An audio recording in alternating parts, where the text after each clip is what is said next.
Welcome to the What We Do channel. Today I have some fantastic news. There's finally conclusive evidence that moderate wine consumption is good for your eyesight.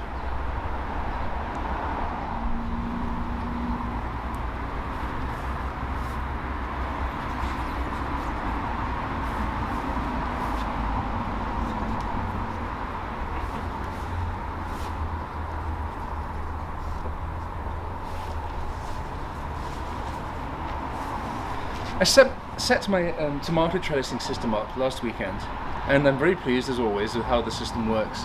But one thing has always niggled at my mind. I don't like the idea that someone could be working on the tomatoes, like myself for instance, or my wife, or my mum, and be bending over and poke an eye out. It's a horrible thought.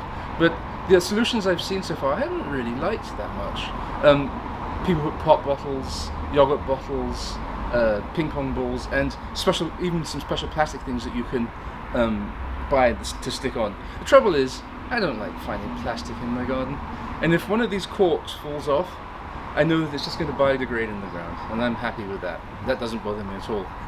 What I did, I was actually lying in bed the other night, and I thought, well, what can I do? How can I protect our eyes and not have something that doesn't annoy me on the posts? And it suddenly hit me. I could use, I'm a winemaker, we drink wine. I have used corks. I can drill a hole in the bottom of a cork and stick it onto the posts. And these, what I did was I took an 11/32 drill bit, made a hole in the bottom, and sure enough it fit. I'm thrilled to bits.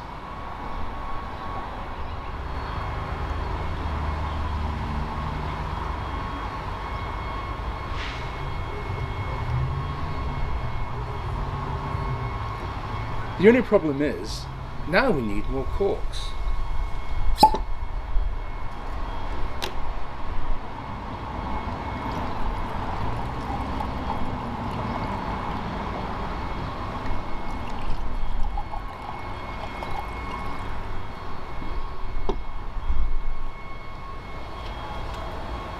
Thank you for watching the What We Do channel, and have a great day.